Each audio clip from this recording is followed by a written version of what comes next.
This is painful to watch. Holy smokes, full-blown 30-car Amtrak derailment for Fetterman. Did anyone feel like they needed to take a shower after the debate last night? He did not do well. It was hard to watch. Is it over yet? It was hard to watch, frankly. It's very obvious that he is impaired. And maybe the next cycle would have been the better cycle for him to run. It was a total train wreck. It gets to a point where it's just abuse. It was just unwatchable. The worst televised debate between two politicians that has ever happened. The John Fetterman train wreck is a perfect example of the Democrat Party. Mr. Reagan.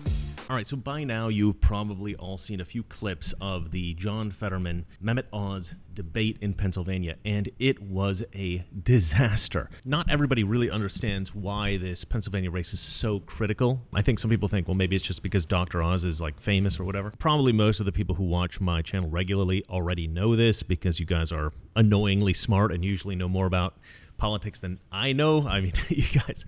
Basically, we've got a number of seats that we know are going to transfer from Democrat to Republican in November. We have a bunch of seats that we know are going to stay Democrat, and then we have some seats we're not sure. We're not sure whether they're going to go Democrat or Republican. And this is kind of a critical thing because whoever controls the Senate has a lot more power in Washington, D.C. We're pretty sure that Republicans are going to control the House. But the Senate's kind of a toss-up at the moment, and Pennsylvania is a key race for us to win. Dr. Oz has to win that race for us to have a majority, or, I mean, he doesn't have to win it, but it's much more likely that we're going to control the Senate if Dr. Oz wins this race. So this is something that everybody's looking at very closely because it doesn't just have ramifications for the people of Pennsylvania, it has ramifications for the entire country. We need to control the House and the Senate for a variety of reasons, not the least of which is to hold Joe Biden accountable for all of his many crimes, to investigate him and his son Hunter Biden and all that kind of stuff. The Democrats have been getting away with a lot. I mean, just look at what they did with the January 6th protesters. They arrested a bunch of people for trespassing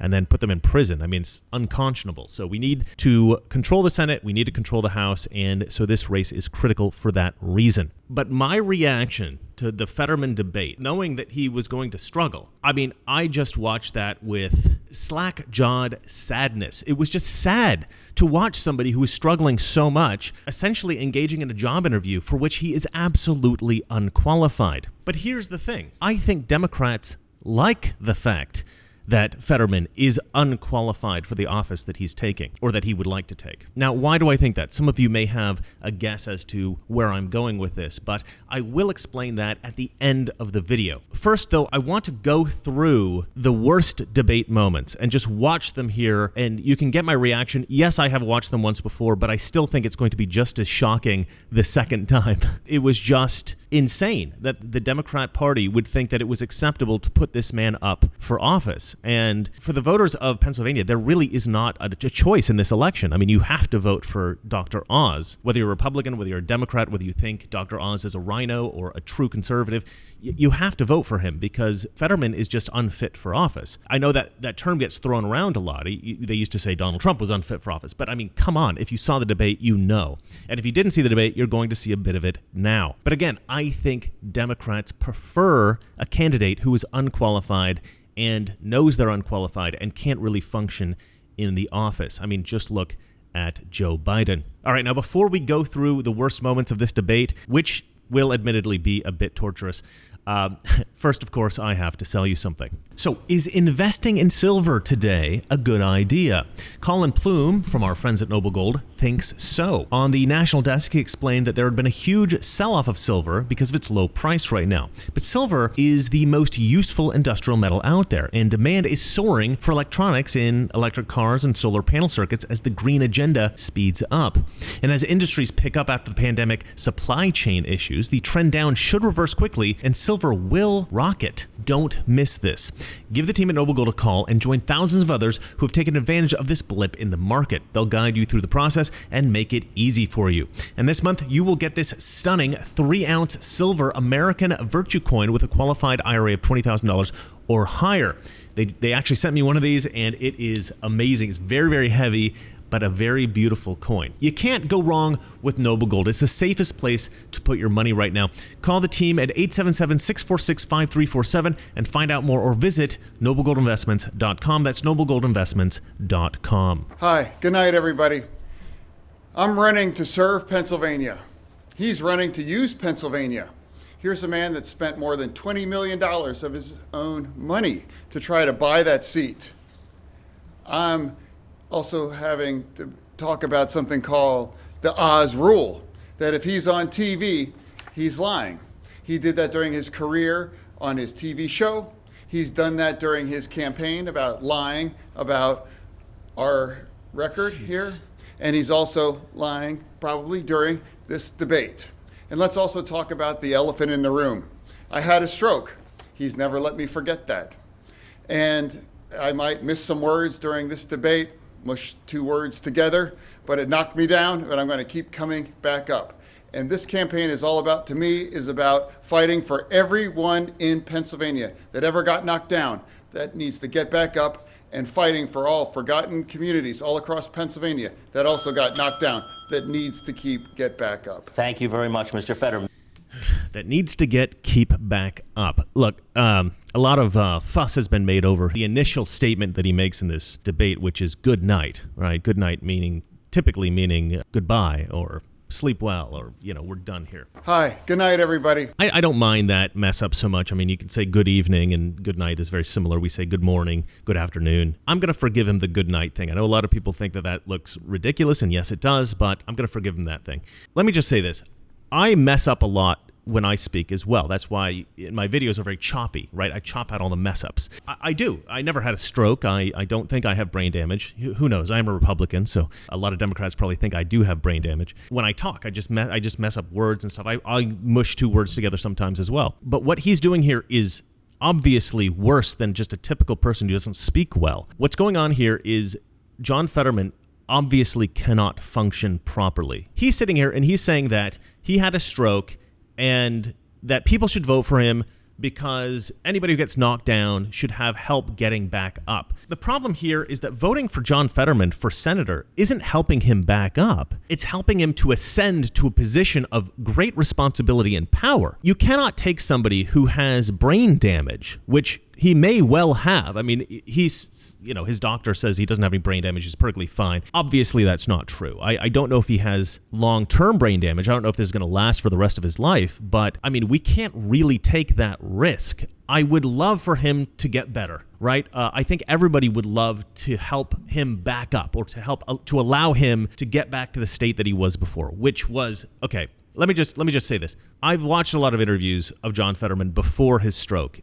And no, he was not as incompetent as he is now, but he was a total a-hole. I mean, he was essentially a hitman for the Democrat Party. I've had people in my Twitter feed tell me that they don't feel bad for John Fetterman because they think what happened to him was karmic. I don't necessarily think that. I wouldn't wish a stroke on my worst enemy, at least not one of this magnitude. I mean, this is pretty significant. This is pretty vicious, what's happened to him.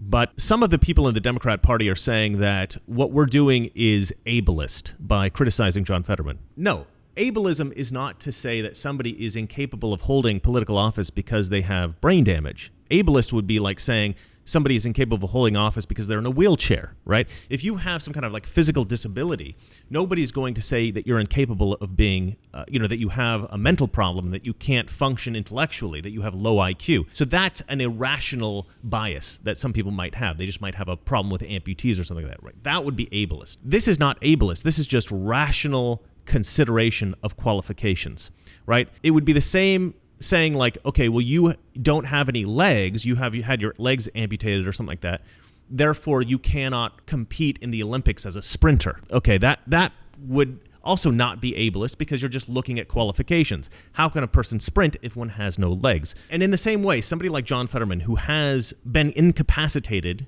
intellectually, he just cannot function as a senator. I mean, it's not possible. So we're not being ableist, we're just recognizing a problem here. All right, let's go to the next problematic moment in this debate.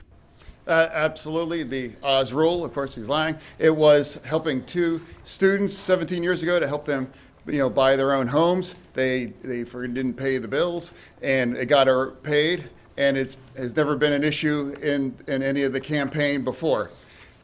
It was all about nonprofit. All right. Thank you, Mr. Fetterman.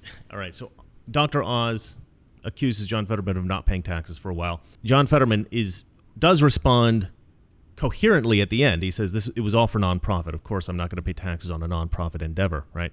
Which, like, fair enough, that's a reasonable answer. But everything before that is essentially incomprehensible. Here's the problem with this kind of incoherent rambling. We don't know, you cannot tell from the outside whether or not John Fetterman is creating coherent ideas in his brain and is just unable to express them, or whether the ideas in his brain are so scrambled that what's coming out of his mouth is what he's thinking, right? We can't tell. And so we have to assume the worst, because he's going to be elected into an office in which he represents a lot of constituents in Pennsylvania, right? The entirety of Pennsylvania. So the people of Pennsylvania, if they want somebody who is functioning, they can't hope that actually Fetterman functions fine, it's just he has problems communicating. They can't place that bet. That doesn't make any sense. So as far as I'm concerned, they can't really vote for this guy. The fact that the Democrats would allow him to even get up there and do this debate is just astonishing to me. But it just goes to show that Democrats don't know what they're doing. The party is completely ruined at this point. They just lie so much. They don't even care if there's a candidate who is unable to function. All right, let's move on to the next incoherent rambling. No, here's what I think we have to fight about inflation here right now. That's what we need to fight about, inflation. Right now, because it's a tax on working families, and Dr. Oz can't possibly understand what that is like. He has 10 gigantic mansions. We must push back against corporate greed. We must make sure that we're also pushing back against price gouging as well, too. We also be able to make more in Pennsylvania and make more in America. When he had a choice to make his merchandise, the Oz label is on, he made it all in China. Who can you believe that can fight against inflation and pushing back against corporate greed, or somebody that is choosing working in China versus over American workers? All right, I will allow a 15-second rebuttal to his. Okay, honestly, that was one of the most coherent moments in the entire debate. I'm sweating. I'm literally sweating because I am so emotionally distraught by watching this. It's embarrassing. I'm embarrassed for the guy, right? I don't even like the guy, and I'm embarrassed for him. I don't know. It's sad. It's just sad. It's sad. This is what the Democrat Party has become, ladies and gentlemen. No, that's like he got his Pennsylvania house from his own inlays from $1. Mr. Fetterman, we have to continue on. We'll continue on with a follow-up question to you, Mr. Oz. This one is just for you. Okay. He calls in-laws inlays. And yeah, Democrats are going to say, whoa, you can't make fun of him because he had a stroke, and so therefore he says words wrong. This is not like a one-off mistake. This is not like an occasional mistake. He mispronounces, I think he said choosing instead of choosing or something like that earlier on. It's like every sentence there's something wrong. There's some word wrong. There's some sentence structure that's wrong. I mean, like I said, incomprehensible babble. And yeah, I mess up too. I mess up my words all the time. It's like a mental problem that I have maybe. But the thoughts that I have are coherent. I don't know that his are. You mentioned going after price gouging corporations. How do you plan to do this? You have 30 seconds. Yeah, exactly. We have to keep pushing back on that. And he would never make that choice to fight for families here in Pennsylvania. He has never met an oil company that he doesn't swipe right about. He has never been able to stand up for working families all across Pennsylvania. We must push back. Inflation has hurt Americans and Pennsylvania's families, and it has given the oil companies record profits. All right. Again, I mean, not the worst moment in the debate for him. The fact that he says he's not met an oil company he wouldn't swipe right on, it's actually kind of a funny joke, right? He's comparing Dr. Oz's relationship to oil companies to somebody on Tinder swiping right on people that they like. I like that joke. I think that was actually pretty funny. Of course, he couldn't express it well enough for it to work. I mean, geez, how do you expect this kind of function in the Senate? I know that so many people have criticized Democrats generally and, for allowing him to, even remain in this campaign. But nobody's really going through the debate like I am and showing you all the horrific moments. And I do think it's important that Pennsylvanians especially understand why this guy cannot be senator and why the Democrat Party is completely irresponsible in allowing him to continue to campaign. It's sad. The whole thing is sad. Do you support raising the federal minimum wage to $15 an hour? Why or why not? You have 60 seconds. Yeah, I do, absolutely. I think it's a disgrace at $7.25 an hour. And how can a man, with 10 gigantic mansions, has unwilling to talk about a willing wage for anybody? Imagine a single mom trying with 2 children, trying to raise with them, realizing making $31,000 a year, $15 an hour. I believe every work has dignity, and every paycheck must have dignity in it as well. True, I've always supported a living wage, and we make sure that everyone has economic security. I have a follow-up for you, Mr. Fetterman. What do you say to small business owners who have told us that if the minimum wage were increased to $15 an hour, it would put them out of business? You have 30 seconds. No, we all have to make sure that everyone that works is able to, that's the most American bargain, that if you work full-time, you should be able to live in dignity as well, true. And I believe they haven't have any businesses being you can't have businesses being subsidized by not paying individuals that just simply can't afford to pay their own way. Okay, Mr. Fetterman, thank you. Mr. Oz, turning. So I think that he was trying to say businesses and subsidize, and he said buzznesses or something like that. Busnesses. I don't know what he said. Something, he messed that up.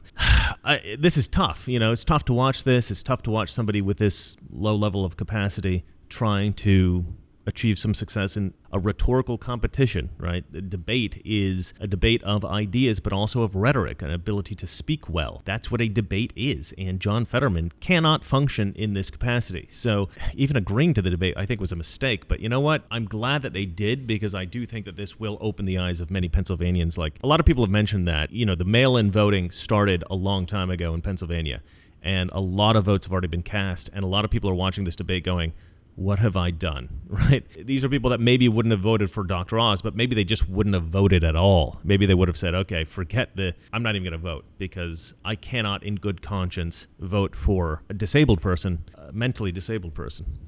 But that's the way it is, folks. Allocating federal funds to transport women who live in states where abortion is banned to states where they can get one, and why? 30 seconds. I would, because I believe abortion rights is a universal right for all women in America. I believe abortion is health care, and I believe that is a choice that belongs with each woman and their doctor. What I support on Roe v. Wade. That was the law of the land for 50 years. He celebrated when it fell down, and I would fight to reestablish on Roe v. Wade. That's what I run on. That's what I believe, and I've always believed that the choice belongs women and their doctors, and he believes that the choice should be with him or Republican legislators all across this nation. To me, for transparency, is about showing up. I'm here today to have a debate.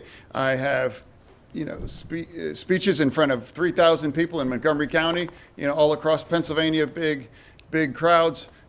I believe if my doctor believes that I'm fit to serve, and that's what I believe is appropriate. And now, with 2 weeks before the election, I have run a campaign, and I've been very transparent about being very open about the fact we're in use captioning. And I believe that, again, my doctors, the real doctors that I believe in, they all believe that I'm ready to be served. Follow up. I didn't hear you say you would release your full medical records. Why not? You have 30 seconds.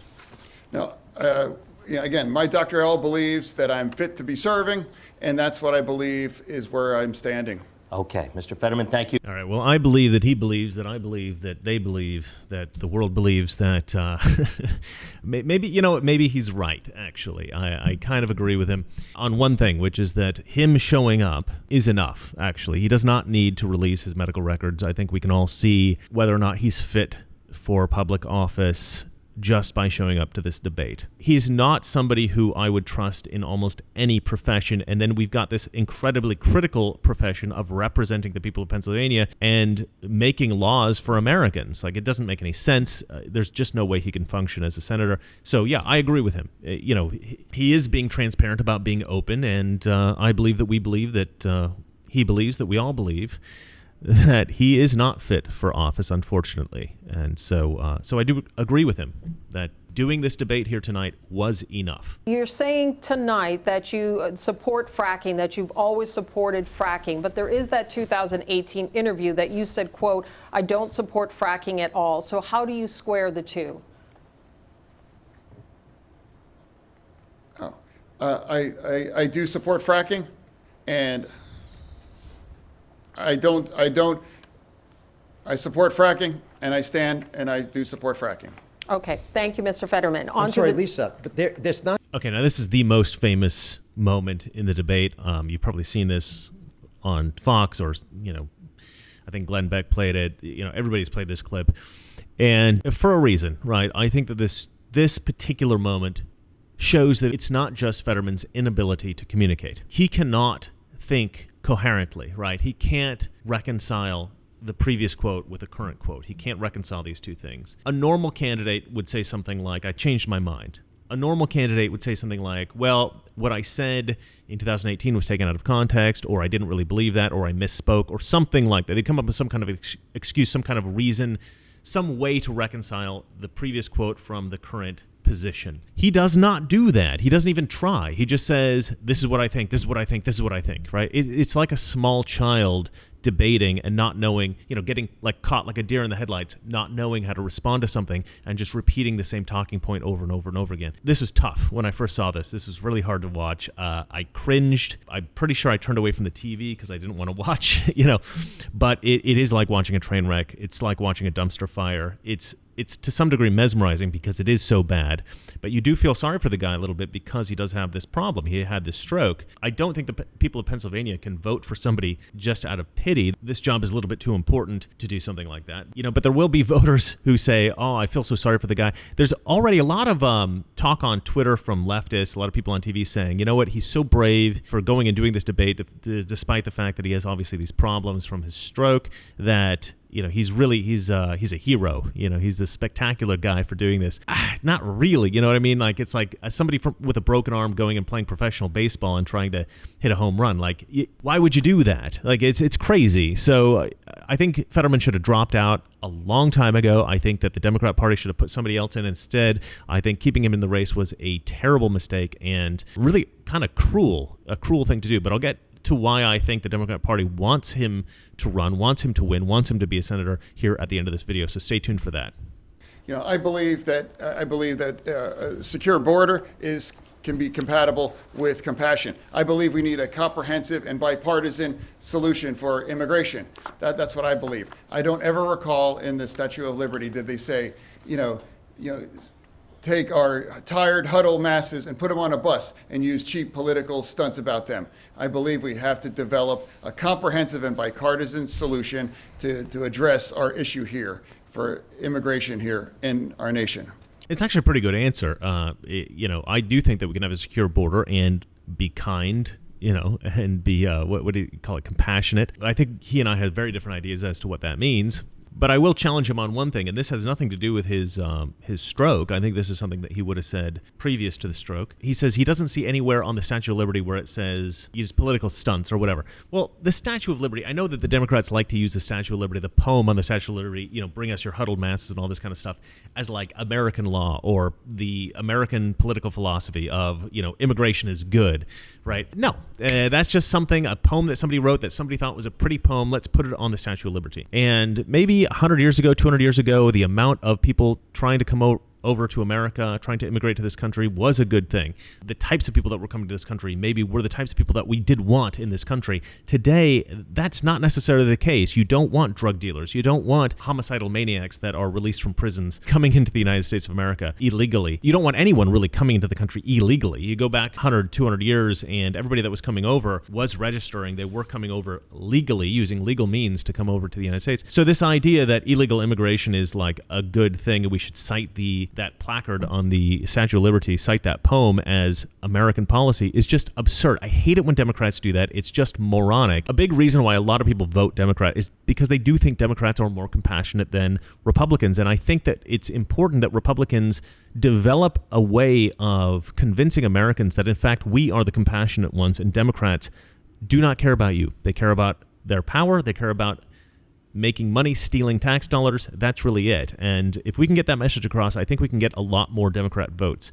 But it's a hard road because Democrats are very good at propaganda. But anyway, let's listen to the next train wreck moment in this debate. I believe, you know, is right now is China. I believe China is not our friend, and I believe that we can't be able to push back, and we need to stand against China. And I believe that Dr. Oz has chosen to manufacture all of his merchandise on his name on it in China. Which one of us on this stage is going to stand up against and stand firm against China? You know, and I believe that's our single biggest issue right now, to make sure that we address China and make sure that we know that it's not our friend. You know, I believe that, that he believes that, that Oz believes that, that I believe, that John Fetterman is actually right on this issue. It's amazing to me how Democrats have taken Republican talking points and have applied them to their own platform, which I actually think is great. I mean, it's a great thing to see Democrats shift a little bit toward conservative ideas. He's all for fracking. He thinks China is the enemy. He looks at the border as needing to be secure. That's great. I mean, there are a few issues that John Fetterman seems to be right on and have a more conservative view about, which is, I think, fantastic. He still can't express himself appropriately, but you know what? Oh my God, it smells like smoke. Hold on. Yeah, there's a pretty big plume of smoke over there down the street, and looks like it's probably coming from a homeless encampment. So welcome to downtown LA. All right, let's move on to the next dumpster fire. How ironic. Moment in this debate. Again, I can't just say one thing other than that Dr. Oz would not support, and he would support cutting Medicare. And that's John, why do you say that? I've never said that. It's absolutely a fact. It's a fact. You would have voted against the Inflation Reduction Act, which has dropped our prescription drugs, and he doesn't believe. Okay, gentlemen, we need to move on. This is another moment that I don't think can be excused by the stroke, right? Fetterman accuses Dr. Oz of wanting to cut Medicare. He's got no evidence of this. I don't really know what Dr. Oz's position is on this, but he says plainly, no, I wouldn't do that. I don't know why you think that I would. And Fetterman's response isn't, no, I have evidence, we have a quote, we have proof, we have this, we have that, that indicates that you would do it. He says, that's just a fact. It's just a fact, right? This is a typical Democrat tactic. They don't really have evidence. They make a claim and they expect everybody to believe it. And then when they're challenged, they just say, it's just true. Well, I don't care about evidence.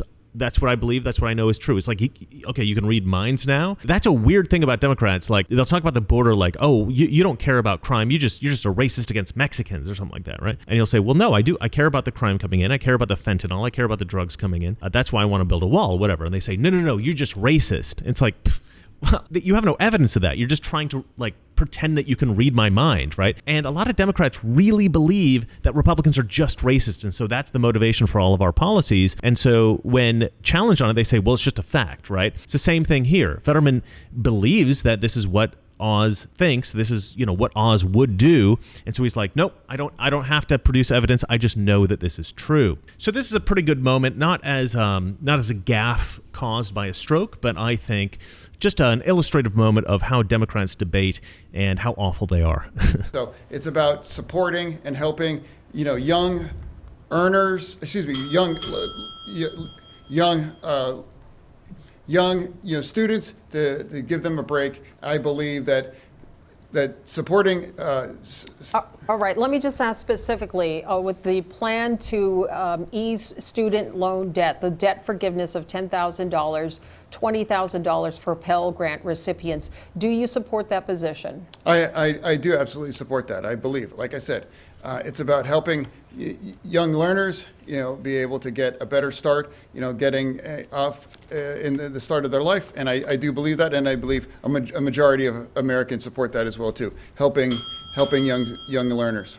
All right, Mr. Fetterman, I want to ask. You know, I have to say, the moderators in this debate have done a fantastic job. I can only assume that they're Democrats or at least left-leaning. I mean, they are journalists. Really very fair. They seem to be very professional. They're kind to John Fetterman. They're patient with John Fetterman. And yet they're not giving him too much slack. You know, they struck a really fine balance. So I don't know what their political leanings are, but they've done a really fantastic job here. So well done to the moderators. As for John Fetterman's answer here, I don't know. It's difficult to understand what he's saying because he keeps saying learners instead of students, and I don't know, just everything that he's saying is convoluted and difficult to comprehend. But Democrats, I do think, want somebody who can't function, and I'll get into that at the end of the video, so stay tuned for that. Once again, I would just like to say that my campaign is all about fighting for anyone in Pennsylvania that ever got knocked down, that had to get back up again. You know, I'm also fighting for any forgotten community all across Pennsylvania that ever got knocked down, that had to be made to get back up.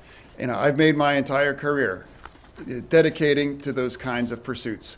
I started as a GED instructor back in Braddock over 20 years ago because I believe it's about serving Pennsylvania, not about using Pennsylvania for their own end interests as well. To me, careers are revealed by your real underlying values. And my values have always been about fighting for forgotten communities all across Pennsylvania.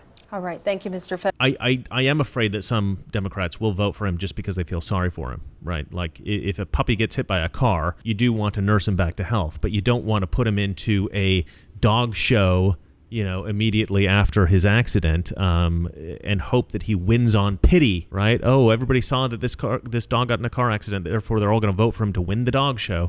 That wouldn't make any sense. It would be sad to see, but it wouldn't be something you can vote for. I mean, and this is obviously much more important. You can't vote for somebody who is unable to function at lawmaking as a lawmaker. You know, it's sad, but your sympathy can only go so far, right? But at the beginning of this video, I teased this idea that Democrats actually prefer a candidate who cannot function. In fact, I think this is illustrative of the entire Democrat Party right now. Why is this? Democrats are no longer looking for politicians who are adept at thinking, who have maybe a high IQ, who could think for themselves and who could express themselves eloquently. I don't think they care about any of that. Here's what I think Democrats now care about. They want somebody who is malleable. They want somebody who will fall in line. They want the political equivalent of an automaton, right? They want somebody who they can just program the messaging into and then will just reiterate whatever it is that they said. Honestly, I think that if the Democrat Party could have just all robot politicians, they would, like literal robots that would just repeat everything that they program into them. That seems to be how the Democrat Party is working today. And it makes sense because Democrats are moving more and more towards socialism. And what is socialism? Central planning. Democrats like this idea of uniformity. They like it so much that they will create, like, say, a panel, a board of directors or something like that, a group of elites that will come up with all the decisions for everybody, right? This is what they did in the Soviet Union. And then they tell all their generals, all their governors, all their other politicians, they say, you guys repeat this message. And you can see this. I mean, there's videos that show the mainstream media just regurgitating the messaging of Democrats. This is a manufactured crisis. This is a manufactured crisis. How he manufactures crises. Manufacturing a crisis. Let's stop manufacturing a crisis. Manufacture a crisis. Folks, the president has manufactured one heck of a political crisis for himself. Manufacturing a national security crisis. Manufactured crisis. A manufactured crisis. This is a manufactured crisis. And so that's what we see now today. We see the automaton reporter. We see the automaton politicians. You'd think that the American people would just look at that and say, this is ridiculous. We are never going to vote for you. We're never going to listen to CNN anymore. However, there is a certain percentage of the population, hardcore Democrat voters, who do not care to think for themselves, that actually are manipulated by this kind of propaganda. I have a good friend, and his mother is a Democrat. She's one of these Democrats who truly believes everything Democrats tell her, and she doesn't question it, and she doesn't look for other sources. He's constantly sort of like calling me and telling me stories about his mom and, you know, the stupid stuff that he thinks that she says. So one time he told me something that was very revealing, which is something that you would totally anticipate a Democrat saying, which is, this must be true. Otherwise, why would they say it? Why would they say it if it were not true? That's her thinking, right? She says, okay, all of the reporters say this, all of the Democrat politicians say this. They wouldn't all be saying it if it were not true. And that's the Democrat plan, right? The Democrat plan is to like get everybody singing the same song in unison.